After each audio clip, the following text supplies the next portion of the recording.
अस्सलाम वालेकुम। Welcome to LSS institute. जैसा कि आप सब लोगों को पता है कि Punjab agriculture food and drug authority PAFDA जिसे कहते हैं, उसकी जॉब्स के रिजल्ट्स जो है ना वो आ चुके हैं और बहुत ही अट्रैक्टिव जॉब्स हैं और उनके इंटरव्यूज ऑब्वियसली बहुत इंपॉर्टेंट होंगे। तो हम आज उस इंटरव्यू सेशन के बारे में देखेंगे। Without wasting any time let's begin. तो इसके ऊपर जो हमारी आउटलाइन है कि इंट्रोडक्शन में इंटरव्यू में क्या क्या शामिल होगा, कैसे होगा, ये हम बाद में देखेंगे। एक्चुअली सबसे पहले हम देखेंगे कि व्हाट इज पेफ्डा, या ये पेफ्डा क्या कर रही है, क्यों है ये, ठीक है। तो इसके बारे में आज हम देखेंगे। अच्छा, तो सबसे पहला क्वेश्चन ये आता है कि अगर आप सोचें ना, ये वर्ड देखें, Punjab agriculture food drug authority. तो एग्रीकल्चर के अलग से डिपार्टमेंट्स हैं पंजाब में, जो ऑलरेडी काम कर रहे हैं मुख्तलिफ एरियाज में, रिसर्च में काम कर रहे हैं, एक्सटेंशन में काम कर रहे हैं, ठीक है, इंजीनियरिंग में काम कर रहे हैं, मुख्तलिफ एरियाज में काम कर रहे हैं। और फूड के भी एरियाज हैं, बहुत सारे डिपार्टमेंट्स हैं जो काम कर रहे हैं फूड के। जैसे फूड अथॉरिटी है एक्चुअली, वो काम कर रही है। और ड्रग की भी एजेंसीज हैं जो ऑलरेडी काम कर रही हैं। लेकिन क्वेश्चन यहाँ पर यह है कि इसका फिर एक अलग से 2016 में क्यों एक एक्ट बनाया जाता है, और उसके अकॉर्डिंग जो है ना वो एक अथॉरिटी क्यों बनाई जाती है, इन सबको क्यों इकट्ठा किया जाता है। तो इसका जवाब जो है ना वो आपको मिलेगा कि जब हम इंटरव्यू रिसर्च कर रहे होंगे, इंटरव्यू की प्रिपरेशन कर रहे होंगे, और आपको क्वेश्चन पे क्वेश्चन में दे रहा हूँगा और आपको असाइनमेंट्स पे असाइनमेंट्स मिल रही होंगी, और आप रिसर्च कर रहे होंगे, तो फिर आपको वहां पर मिलेंगे। लेकिन थोड़ा सा ओवरव्यू मैं आपको इसमें दे देता हूँ कि एक्चुअली इसका मकसद क्या है, जो आपको यहाँ पर किसी को भी शायद समझ ना आए। पाकिस्तान एक एग्रीरियन कंट्री है, और पाकिस्तान की प्रोडक्ट्स बहुत ही ज्यादा आप कह लें कि हाई क्वालिटी की होती हैं। लेकिन एक्चुअली दुनिया में compete हम क्यों नहीं कर सकते? क्योंकि हमारे पास जो टेस्टिंग लैब्स हैं वो accredited नहीं हैं, या मतलब अगर हैं तो उनके वो स्टैंडर्ड्स मेंटेन हम नहीं कर पाते जो दुनिया में लोग मेंटेन कर रहे हैं, और जिसकी वजह से जो है ना वो दुनिया में उनकी चीज खरीदी जाती है। मैं सिंपल से एग्जांपल दूंगा कि फॉर एग्जांपल जैसे जीएमओस की बात की जाए, तो यूरोप में आप अगर देखेंगे, रिसर्च करें, तो यूरोप इस बारे में बड़ा कॉन्शियस है। इवन कि जीएमओस को भी छोड़े, दुनिया में जो हमने कभी ध्यान नहीं दिया कि जो हमारे इंग्रेडिएंट्स लिखे होते हैं इवन के बिस्किट्स पर, और पता नहीं वो एक्चुअली होते हैं या नहीं होते। तो ये जो ट्रस्ट बिल्डिंग है, ये तो चले पाकिस्तान में आप कर रहे हैं, लोकल पॉपुलेशन अगर एजुकेटेड नहीं है तो उसे नहीं पता। लेकिन अगर आप इंटरनेशनली कोई चीज एक्सपोर्ट कर रहे हैं, तो आपकी जो एग्रीकल्चरल प्रोडक्ट्स हैं वो मोस्टली रिजेक्ट हो जाती हैं ड्यू टू वो जो आपके पास लैब्स की फैसिलिटीज, या वो जो चेक करने की फैसिलिटीज, या वो उस तरह के साइंटिस्ट या उनकी ट्रेनिंग ऐसी नहीं हो पाती। ऐसा कोई इदारा हमारे पास अगर है भी सही, तो वो इतना इफेक्टिव नहीं हो पाता कि वो compete कर सके दुनिया के साथ, और क्वालिटी प्रोडक्ट्स जो है ना वो एक्सपोर्ट कर सके।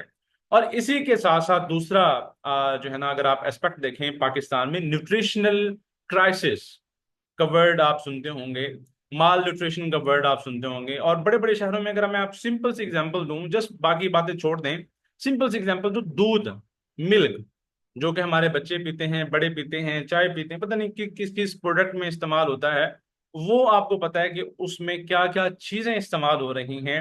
ड्रग की तो बात ही अलग है ना, और ड्रग मतलब मेडिसिन, पेस्टिसाइड, जो भी चीजें वो अलग चीज हैं। एग्रीकल्चर में अगर आप देखें पेस्टिसाइड वो अलग चीज। जैसे फूड की बात करें, तो इन तमाम चीजों को मद्देनजर रखते हुए पेफ्डा का जो मैंडेट है वो ये है कि करना क्या अब इन्होंने। अब इन्होंने सबको, एग्रीकल्चर को, फूड को और ड्रग को मिला के एक ऐसी अथॉरिटी बनाई है, एक ऐसी ऑर्गेनाइजेशन बनी है जिसने एक अच्छा सैलरी का पैकेज, जो आपको कहीं भी और जगह पे नहीं मिलेगा, जो ये प्रोवाइड कर रहे हैं। क्योंकि ये इंटरनेशनली compete करना है आप लोगों ने, और आपको इंटरनेशनल आउटपुट देनी पड़ेगी। जैसे इंटरनेशनल साइंटिस्ट दे रहे हैं, आपको वैसी देनी पड़ेगी, ठीक है, आउटपुट देनी पड़ेगी। तो इससे क्या है, ये काम आप क्या करेंगे, फॉर फोरेंसिक एग्जामिनेशन। हालांकि फोरेंसिक एग्जामिनेशन, फोरेंसिक का पूरा डिपार्टमेंट है, ठीक है, लेकिन ये चीजें अब एक्सपैंड कर रहे हैं। पहले फोरेंसिक था, ज्यादातर फोरेंसिक जो होती है ना वो इन्वॉल्व होती है क्रिमिनल एक्टिविटीज में, ठीक है, आपने सुना होगा फोरेंसिक के बारे में। लेकिन अब फूड में भी आ रही है, ड्रग में भी आ रही है। फोरेंसिक मीन्स कि आप इसे केमिकली आप इसे जो है ना वो इन डेप्थ और मैक्रोस्कोपिकली जो है ना वो चीज़ों को देखेंगे, एवेल्युएट करेंगे और टेस्ट करेंगे। टेस्ट करने के बाद क्या क्या टेस्ट करेंगे? फर्टिलाइजर्स टेस्ट करेंगे, आया कि ये एट पार हैं या नहीं है, इनकी इफेक्टिवनेस होगी या नहीं होगी। पेस्टिसाइड्स, अब जैसे मुल्क में अगर आप जस्ट कॉटन की बात करें, तो कॉटन में अगर आप पेस्टिसाइड्स की बात करें तो मतलब बहुत ही वहां पर खर्चा है इसका, और इफेक्टिवनेस उसकी बहुत कम है। ठीक है, तो इसको कैसे मतलब कैसे मैनेज किया जाए, कैसे उसे प्रॉफिटेबल बनाया जाए कॉटन को, इसलिए एग्रीकल्चर साइंटिस्ट जा रहे हैं। ठीक है, अब ये ध्यान देते जाइएगा मैं जो जो बता, फूड फूड साइंटिस्ट क्यों जा रहे हैं, मतलब ये जो मुख्तलिफ पोस्ट हैं उनके लिए मुख्तलिफ जो है ना वो पर्सन रिक्वायर्ड हैं, डिग्रीज रिक्वायर्ड हैं। तो यहाँ पर हमारे पास जो है ना वो मुख्तलिफ लोग आएंगे। अब ये चीजें आप लोगों को पता होनी चाहिए। ड्रग वाला फार्मासिस्ट, फार्मास्यूटिकल जिनकी फार्मेसी होगी वो जो है ना वो देखेंगे। उसके बाद तो रेंडर एन एक्सपर्ट ओपिनियन, एक एक्सपर्ट की ओपिनियन होगी in respect of the ingredients, के इसके इंग्रेडिएंट्स आया कि जो होने चाहिए इंटरनेशनली वो है या नहीं है, और quality of the fertilizers, pesticide, food और ड्रग, ये चार पांच चीजों की जो क्वालिटी है वो मेंटेन रखी जाएगी थ्रू दीज एग्जामिनेशंस। और फिर उसके बाद जो साथ साथ और भी मैटर्स होंगे वो डील। लेकिन इसके अलावा मेन ऑब्जेक्टिव अगर देखा जाए तो इसका क्या है? To perform regulatory duties. Regulation actually क्या होती है? रेगुलेशन, रेगुलेटर का वर्ड अगर आपने सुना हो, रेगुलेटर एक्चुअली ये होता है कि आप एक कभी आपने देखा हो ये जो हमारे रिस्पेक्टेड वार्डन खड़े होते हैं, तो वो एक्चुअली एक ऐसे तरीके से जो है ना वो ट्रैफिक को मेंटेन कर रहे होते हैं, रेगुलेट कर रहे होते हैं कि कोई मसला ना आए। तो एक्चुअली यहाँ पर भी ये होगा कि तमाम चीजों को एक जगह पे इकट्ठा किया जा रहा है और उनकी इफेक्टिवनेस, एफिशिएंसी बढ़ाई जा रही है थ्रू प्रोविजन ऑफ लैब्स और सोफिस्टिकेटेड इक्विपमेंट होंगे जो आपको और जो लैब्स में नहीं मिलते क्योंकि उसकी एक्सपेंसिवनेस होने की वजह से, या पाकिस्तान में किसी ट्रेंड पर्सन ना होने की वजह से। तो इसलिए उनको साइंटिस्ट रिक्वायर्ड हैं, और ताकि वहां पर जाएं और सीखें, और ना सिर्फ उस इदारे को बल्कि मुल्क को और पूरी दुनिया को फायदा दें। ठीक है। अच्छा, उसके बाद अगर देखें कि आप अगर कहें कि पेफ्डा को ना, पेफ्डा किस चीज से रिलेटेड है, अगर इसे एक वर्ड में आपको डिफाइन करना पड़े, एक वर्ड में आपको डिफाइन करना पड़े कि किस चीज से रिलेटेड है, तो इट इज अबाउट अडल्ट्रेशन। अब अडल्ट्रेशन किसी भी चीज की हो सकती है। फूड वाले तो बहुत अच्छे तरीके से समझते हैं, और पेस्टिसाइड फार्मास्यूटिकल इंडस्ट्रीज वाले भी, फार्मासिस्ट भी अच्छे तरीके से समझते हैं, एग्रीकल्चर वाले भी। तो अडल्ट्रेशन के बारे में है, एक्चुअली आपने अडल्ट्रेशन को कंट्रोल करना है। और अगर आपने अडल्ट्रेशन को कंट्रोल कर लिया through examination, through forensic, through testing और थ्रू रेगुलेटरी एक्शंस, तो आपकी जो प्रोडक्ट्स हैं वो कोई भी फूड की प्रोडक्ट्स होंगी, एग्रीकल्चरल प्रोडक्ट्स होंगी, कोई भी प्रोडक्ट्स हों, वो ना सिर्फ पाकिस्तान में लोगों की न्यूट्रिशनल हेल्थ के लिए बल्कि पूरी दुनिया में एक्सपोर्ट क्वालिटी हम प्रोडक्ट्स जो है ना वो प्रोड्यूस करेंगे, जिससे पाकिस्तान रेवेन्यू जनरेट कर सकता है। ठीक है।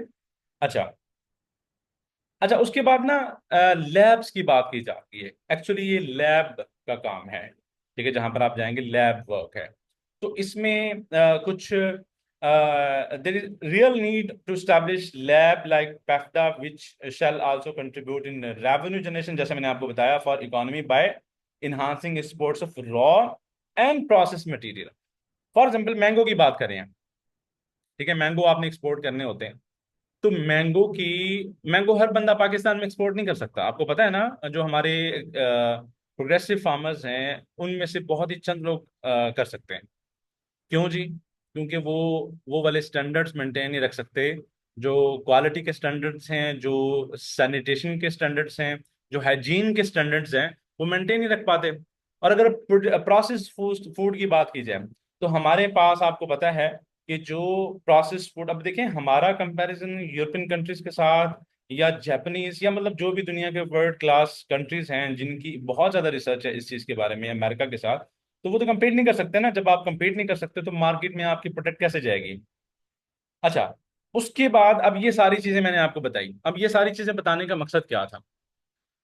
देखें, जब आप किसी भी जॉब के लिए जा रहे होते हैं तो वहां पर आप जब बैठे होते हैं तो आपसे पूछता है कि हाँ भाई अपने बारे में बताओ। ठीक है। अब अपने बारे में बताने का मकसद ये तो नहीं है कि भाई वो आप सोचें ना कि आपसे उसको क्या मतलब है। आप अगर मिसाल के तौर पे, मैं मिसाल के तौर पर जो है ना वो कहीं दोस्त की शादी पे जाता हूँ, तो वो मुझसे पूछता है हाँ भाई क्या हाल है, ठीक हो, तो वो हम कैजुअल वे में जो है ना वो बात करेंगे। अगर फॉर एग्जाम्पल मैं किसी एक ऐसे किसी बुजुर्ग के पास बैठा हूँ, हाँ बेटा क्या हाल है, ठीक है, तो मेरा एक एटीट्यूड चेंज हो जाएगा। ठीक है। तो इसी तरह जब आप जॉब्स में जाते हैं, मुख्तलिफ जॉब्स के लिए जाते हैं, तो मुख्तलिफ जॉब्स के लिए आपका इंट्रोडक्शन भी मुख्तलिफ होगा। अब आप मुझे ये बताएं कि सबसे पहला क्वेश्चन, किसी को कोई एक महीने का 2.5 लाख 3 लाख क्यों देगा? आप क्यों समझते हैं कि आप डिजर्व करते हैं कि आपको ये जॉब मिलनी चाहिए? इवन कि आप जब अपने आप को वहां पर प्रेजेंट अच्छे अच्छे तरीके से रिप्रेजेंट नहीं कर सकते, आपके पास कौन सी स्किल्स हैं आपको पता नहीं है, वो उनको कौन सी स्किल्स चाहिए वो आपको पता नहीं है। अच्छा, आपकी जो एक्सपर्टीज हैं क्या उनके साथ मैच करती हैं? चलें आपकी एक्सपर्टीज उनके साथ मैच नहीं करती, क्या आपकी डिग्री मैच करती है? हाँ, डिग्री मैच करती है। अच्छा, डिग्री में कौन सी ऐसी चीजें हैं जो आपने सीखी हैं जो उनके साथ मैच करती हैं? अच्छा, आप इस चीज को किस तरह प्रूव करेंगे कि आपके पास एक्सपीरियंस भी नहीं है, आप फिर भी उनके लिए एक अच्छे एम्प्लॉय साबित होंगे? कैसे आप करेंगे ये चीजें? तो ये सारी की सारी चीजें आपके इंट्रोडक्शन में रिफ्लेक्ट होती हैं। तो आप देखेंगे जब हम प्रिपेयर कर रहे होंगे, जब आपको असाइनमेंट्स मिल रही होंगी, इस इंट्रोडक्शन को तैयार करते करते कम से कम 1 से 2 वीक्स लग जाते हैं। 1 से 2 1 1 to 2 वीक्स इसे रेलेवेंट बनाते हैं, क्योंकि आप सबकी डिग्रीज मुख्तलिफ हैं। अब एक माइक्रोबायोलॉजी का बैठा होगा, एक फार्मेसी का बैठा होगा, ठीक है, एक पीवीजी का बैठा होगा, एक एंटोमोलॉजी का। अब देखें कि वो आपसे आपके डिग्री से रिलेटेड रेलेवेंट्स पूछेंगे।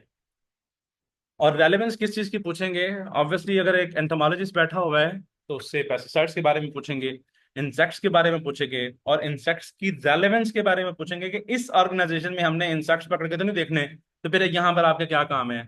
उसको इतना तो इंटेलिजेंट होना चाहिए ना कि यहाँ पर मैंने करना है क्या जाकर। तो ये चीजें हमने देखनी है। ठीक है, उसको हमने तैयार करना है। तो एक टेम्पलेट सा होता है, आपको प्रोवाइड किया जाता है, इसके अकॉर्डिंग आपने बनाना होता है। ये नहीं कि ये टेम्पलेट होता है आपने यही जाके बताना है सबको, नहीं भाई, ये गलती करते हैं आप, ये ऐसा कुछ भी नहीं है। यहाँ पर एक्चुअली आपकी ट्रेनिंग होती है। किस हिसाब से ट्रेनिंग होती है? सबसे पहले लेक्चर होता है, डिफरेंट लेक्चर्स होंगे, और डिफरेंट एस्पेक्ट्स पे लेक्चर्स होंगे। कौन से एस्पेक्ट्स होंगे आपके? अब हम आते हैं अपने इंटरव्यू सेशन की तरफ। ये आपके डोमेन्स हैं जो हमने डिस्कस करने हैं, और जिनके आपको असाइनमेंट्स मिलेंगे। पर्सनल डोमेन, उसके बारे में हमने अपने आप के बारे में समझना है, आपका सिटी है उसके बारे में समझना है, आपके सिटी की इंपॉर्टेंस क्या है, आपके सिटी में कौन सी ऐसी चीज़ है जो उस ऑर्गेनाइजेशन से मिलती जुलती है, या दुनिया में क्या कंट्रीब्यूशन, मतलब आपके इर्द गिर्द आपको पता होना चाहिए। ठीक है। उसके बाद एकेडमिक्स की बात करें तो इसमें दो चीजें आती हैं। एक तो आपकी डिग्री से रिलेटेड, अब बहुत सारे लोग यहाँ पर ये होंगे, ऐसे होंगे जिनका एक्सपीरियंस नहीं होगा, और बहुत सारे ऐसे भी होंगे जिनका अच्छा खासा एक्सपीरियंस होगा। अब वो जो अच्छा खासा जिनका एक्सपीरियंस होगा उनको एज ये होता है कि उनकी सिलेक्शन हो जाती है, लेकिन मैं हमेशा कहता होता हूँ कि उनको हमेशा उनके 99% चांसेस होते हैं कि वो अपॉइंट हो जाएंगे, और 99% ही चांसेस होते हैं कि वो रिजेक्ट हो जाएंगे, क्योंकि उनका एक्सपीरियंस ही इतना ज्यादा होता है। अगर वो उसे जस्टिफाई नहीं कर पाते तो क्या होगा? उनको रिजेक्ट कर दिया जाएगा। ठीक है। और जो एक्सपीरियंस नहीं है और वो अपने ऊपर एफर्ट नहीं करते, मतलब डिग्री में जो रिलेटेड उसने सब्जेक्ट पढ़े हैं, उसमें से वो कोई भी ऐसी चीज पूछ लेता है जो आपके ऑर्गेनाइजेशन से रिलेटेड है, जो ऑर्गेनाइजेशन के मकसद से रिलेटेड है, ऑब्जेक्टिव से रिलेटेड है, तो भी आप करने क्या जा रहे हैं वहां पर? पहली तो बात ये है ना, आप करने क्या जा रहे हैं वहां पर? आप अपनी डिग्री को नहीं देख के जा रहे, आप करने क्या जा रहे हैं वहां? तो इस तरह आपको पता चलता है। अब आप ये कहेंगे कि सर डिग्री तो बहुत बड़ी है, तो यही तो मकसद है हमारे इस इंटरव्यू सेशन का कि उसको हम कैसे पढ़ें कि हम उस जॉब से रिलेटेड, फॉर एग्जाम्पल एक और किसी इंटरव्यू में आप आते हैं कि सर मैंने जो है ना वो एडमिनिस्ट्रेटिव जॉब के लिए जाना, तो भाई ये सारे का सारा इंटरव्यू आपका चेंज हो जाएगा, क्योंकि आप एक एडमिनिस्ट्रेशन के लिए जा रहे हैं, वो एक्चुअली चीज ही डिफरेंट है। हाँ, अगर आप टेक्निकल के लिए जा रहे हैं, टेक्निकल जॉब है आपकी, जैसे आप टेक्निकल जॉब के लिए जा रहे हैं, आपका टोटली इंटरव्यू डिफरेंट होगा। ठीक है। तो आप एक इंटरव्यू को दूसरी जॉब के लिए मतलब जो है ना वो फिट नहीं कर सकते। ठीक है। और लोग क्या करते हैं, लोग आप देखेंगे जब आप सुन रहे होंगे, जब बैठे होंगे सारे, तो इंट्रोडक्शन तक सही लोगों को प्रिपेयर नहीं होता, उनको पता नहीं होता कि मैंने क्या चीज़ बोलनी क्या चीज़ नहीं बोलनी, और जो आप बोलेंगे आप उसके रिस्पॉन्सिबल होंगे।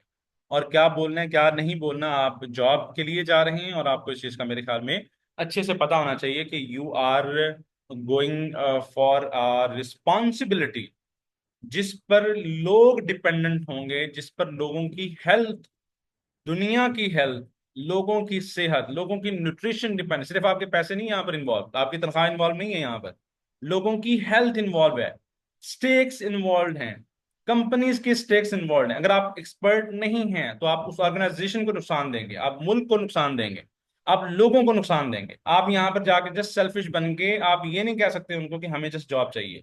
You will have to prove that कि आपको अगर हायर किया जाएगा तो you will be an asset for that, उनके लिए भी, अवाम के लिए भी, मुल्क के लिए भी और दुनिया के लिए भी। पैसे तो आपको मिलने हैं भाई, काम करना है, काम के तो पैसे होते हैं, लेकिन आपकी वर्थ क्या है, तो वो आपकी दो चीजों से पता चलेगी। आपका एकेडमिक कितना स्ट्रांग है, अगर आपका जॉब का एक्सपीरियंस नहीं है, मतलब जॉब का एक्सपीरियंस भी है फिर भी आपका एकेडमिक स्ट्रांग होना चाहिए। और आपकी अगर जॉब का एक्सपीरियंस है तो आप कैसे जॉब के एक्सपीरियंस को, हो सकता है कि आपका जॉब का एक्सपीरियंस इररेलेवेंट हो, तो कैसे रेलेवेंसी क्रिएट करनी है, कौन सी ऐसी चीजें हैं कि जो हर ऑर्गेनाइजेशन में सेम होती हैं, जो हर ऑर्गेनाइजेशन में रिक्वायर्ड होती हैं, वो हमने देखनी है। और उसके बाद ना कुछ ऐसे सवाल होते हैं जो स्पेशली फीमेल या कुछ ऐसी हमारे जो है ना वो लोग होते हैं जिनसे पूछे जाते हैं, क्योंकि जिनका इशू होता है, या मोस्टली ये तो मतलब लैब जॉब है, तो कुछ लोगों को जो है ना वो इश्यूज होते हैं, और जैसे फीमेल को पर्दे का इशू होता है, या कुछ भी ऐसा इशू दूर, घर से दूर रहने का, तो वहां पर कुछ ऐसे क्वेश्चंस होते हैं जो देखे जाते हैं कि आपने किस तरह उनको हैंडल करना है। तो वो हम देखेंगे कि उनमें क्या क्या चीजें इंपॉर्टेंट है, टीम वर्क का मतलब क्या होता है, कॉन्फ्लिक्ट आ जाता है देखें ना, ये एक इंटरडिसिप्लिनरी किस्म की जॉब है, 5 डिफरेंट साइंटिस्ट काम कर रहे हैं, डिफरेंट ओपिनियंस है, कैसे मैनेज करेंगे आप? आपको टीम लीडर बना दिया जाता है तो फिर आपका रोल क्या होगा? आपको एज अ मेंबर बना दिया जाता है तो आपका रोल क्या होगा? अगर कोई मसला खड़ा हो जाता है तो फिर आपने क्या से ये जो है ना वो बिहेव करना है? और अगर टीम वर्क करना है तो फिर आपका रोल क्या होगा? ठीक है। और देखें, आज आप जॉब कर रहे हैं, आप ये जॉब छोड़ के एक अगली ऑर्गेनाइजेशन में जा रहे हैं, ऑब्वियसली उनका तो हक बनता है ना पूछना कि भाई यहाँ पर क्या करने आ रहे हो, इतनी अच्छी जॉब कर रहे हो आप।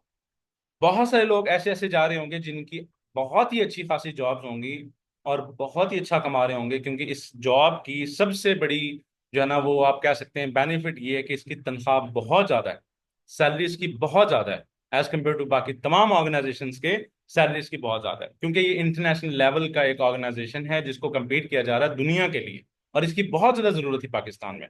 ठीक है। अच्छा, तो उसमें एक क्वेश्चन तो बनता है भाई यहाँ पर क्या करने आ रहे हैं, इसका मतलब ये है कि जब आप नेक्स्ट जॉब में जाएंगे तो नेक्स्ट कोई जॉब आपको अपॉर्चुनिटी आएगी तो आप ये भी छोड़ देंगे, तो फिर आप कैसे जस्टिफाई करेंगे? तो क्या चीज सही है, क्या चीज गलत है, ये सारी चीजें हमने इसमें देखनी है। और वो हम कैसे देखेंगे?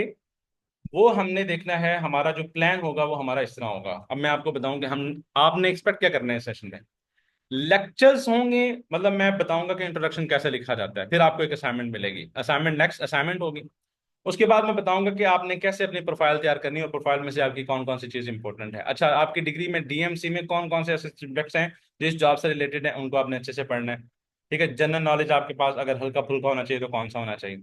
उसके बाद हमने रिसर्च करनी है। अब रिसर्च का मतलब यहाँ पर क्या, आप कहेंगे कि सर पढ़ाना तो आपका मकसद है। नहीं भाई, पढ़ाना मेरा मकसद यहाँ पर नहीं, आपको गाइड करना मकसद है। अगर मैं पढ़ाता रहूंगा तो आपने क्या करना है? चैट जीपीटी के दौर में आप लोगों ने क्या करना है? ठीक है, ये वो दौर खत्म हो चुका है। और ये इंटरव्यू सेशन एक ऐसी चीज होती है, जब तक आप खुद रिसर्च नहीं करेंगे, इवन के स्टूडेंट्स को अपने थीसिस का ऑब्जेक्टिव नहीं पता होता, अपने थीसिस का ऑब्जेक्टिव नहीं पता होता, अगर उनको ये कह दिया जाए कि अपने थीसिस का मुझे आसान अल्फाज में मतलब बताओ, तो उनको नहीं पता होता, क्योंकि उन्होंने कभी उस चीज पर ध्यान नहीं दिया। ठीक है, हमने ध्यान देना है। ठीक है, इस सेशन में हमने ध्यान देना है। तो रिसर्च का मकसद क्या होगा? मिसाल के तौर पे अब लिखा हुआ है, मैंडेट है, इस ऑर्गेनाइजेशन का मैंडेट है कि हमने न्यूट्रिशनल क्राइसिस को खत्म करना है। अच्छा, आपको पता है कि what is the nutritional crisis और what is the level of nutritional crisis in Pakistan? अगर वो पूछ लेता है कि दुनिया में कितना न्यूट्रिशनल क्राइसिस है, तो आप कैसे बताएंगे? कितने परसेंट जो बच्चे हैं वो माल न्यूट्रिशन इफेक्टेड हैं? ठीक है, स्टंटेड हैं?